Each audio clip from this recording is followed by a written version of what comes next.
एक व्यक्ति को एक दिन में 10 बार गुस्सा आता है। आपने देखे होंगे ऐसे लोग जो बात बात बात पे गुस्सा करते हैं, दिन में कई बार गुस्सा करते हैं, कई लोगों के साथ गुस्सा करते हैं। तो फिर उनकी आदत हो जाती है गुस्सा करने की, चिड़चिड़े हो जाते हैं। फिर दूसरे लोग उनसे डरते हैं, उनसे कन्नी काटते हैं, उनके सामने आना नहीं चाहते। वो क्या सोचते हैं, यार गुस्सैल आदमी, इससे क्या शक्ल दिखानी, इससे दूर रहो वही ठीक है। कन्नी काट के निकल जाते हैं। तो उससे मिलना नहीं चाहते, उससे बात नहीं करना चाहते। उनको डाउट रहता है पता नहीं किस बात पे गुस्सा झाड़ दे हम पर, किस बात पे गुस्सा कर दे, तो उससे जरा कन्नी काटते हैं। तो उस आदमी को 10 बार गुस्सा करने की आदत थी दिन में।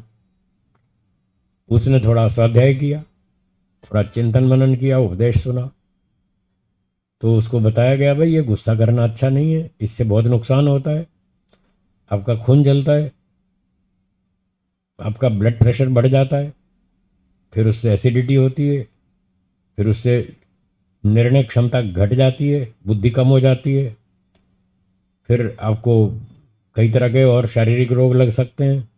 हार्ट अटैक भी आ सकता है ज़्यादा गुस्सा करेंगे तो, हाथ पैरों में कंपन शुरू हो जाती है, और आपकी मार्केट में गुडविल खराब होती है। सब लोग कहते हैं बड़ा गुस्सैल आदमी है, इससे दूर रहो।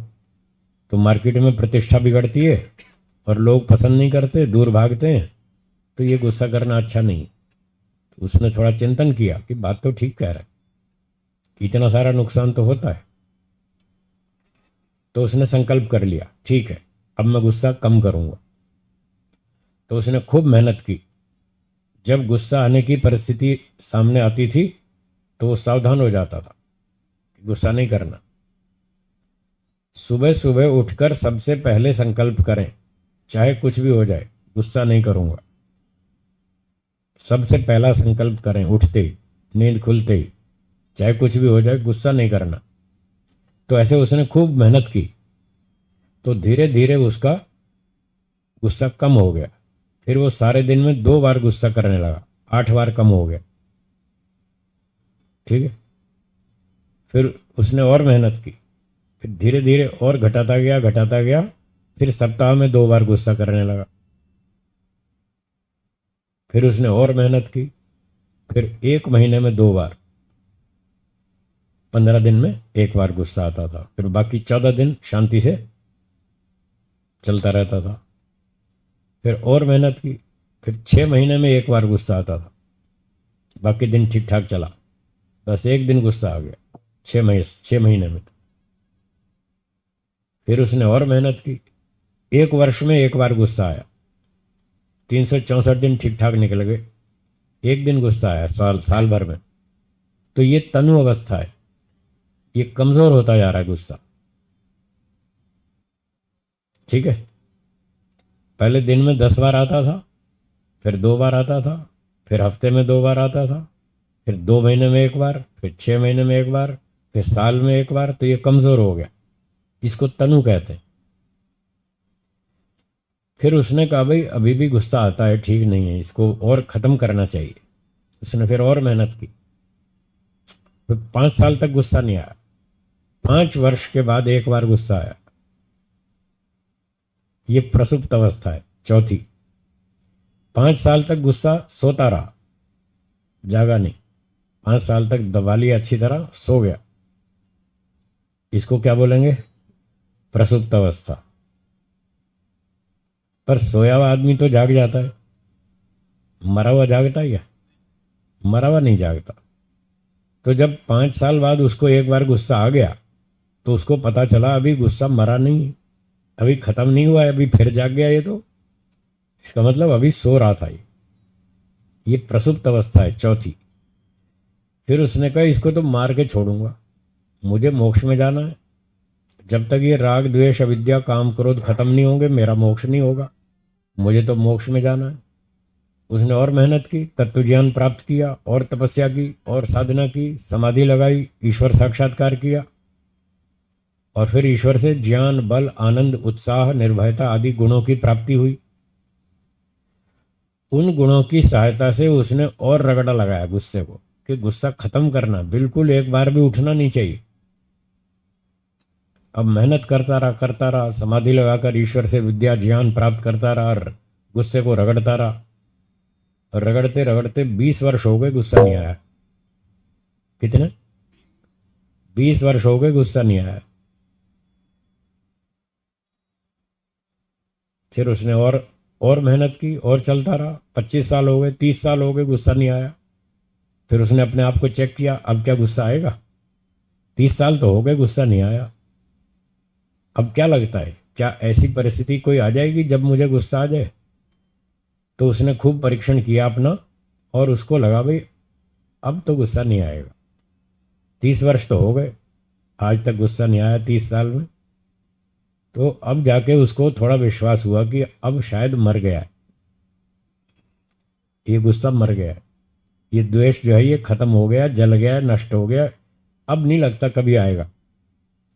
फिर भी वो इतना अभी दावे से नहीं कह सकता, फिर भी वो मन में रखता है, चलो देखते हैं कभी कभी आ ना जाए।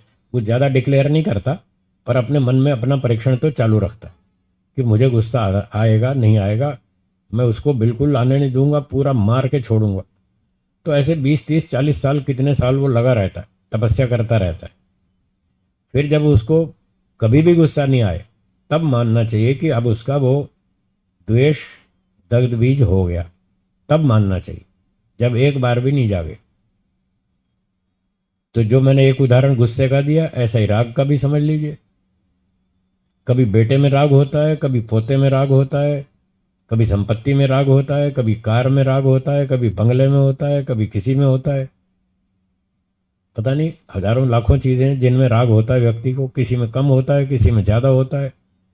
तो ऐसे ही राग की भी स्थिति समझ लीजिए, जैसे द्वेष की बताई ऐसे राग की भी। राग उठना नहीं चाहिए किसी भी चीज़ में, जड़ चेतन वस्तु में किसी में राग नहीं उठना चाहिए। तो पहले तो आदमी दिन भर राग में ही रहता है, तो बहुत उदार अवस्था है वो उसकी। फिर धीरे धीरे उसको वो विच्छिन्न करता है, दबाता है। तो जब जब वो दब जाता है वो विच्छिन्न हो गया, फिर उसको कमज़ोर करता है, तनु करता है। 6 महीने में एक बार राग उठा परिवार का, संपत्ति का और किसी चीज़ का, तो वो तनु हो रहा है। फिर साल में एक बार उठा तो और तनु हो गया। फिर 5 साल तक नहीं उठा तो वो सो गया। 10 साल बाद फिर जाग गया, 10 साल बाद फिर जाग गया, तो पता लगा अभी मरा नहीं है, इसको मारो, पूरा खत्म करो। तो ऐसे करते करते लंबे समय तक, वर्षों तक उसको तपस्या करनी पड़ती है। और जिस चीज़ में राग होता है उससे दूर रहना अच्छा होता है, तभी वो राग हटेगा। अगर उसके साथ रहेंगे, उसके पास रहेंगे, तो राग कम होगा ही नहीं। तो राग तो बना ही हुआ है पहले से, वो तो और मजबूत होता जाएगा। इसलिए ऋषियों ने कहा कि घर में रहकर मोक्ष नहीं होता, गृहस्थ में रहकर मोक्ष नहीं होता, घर से दूर जाना पड़ता है।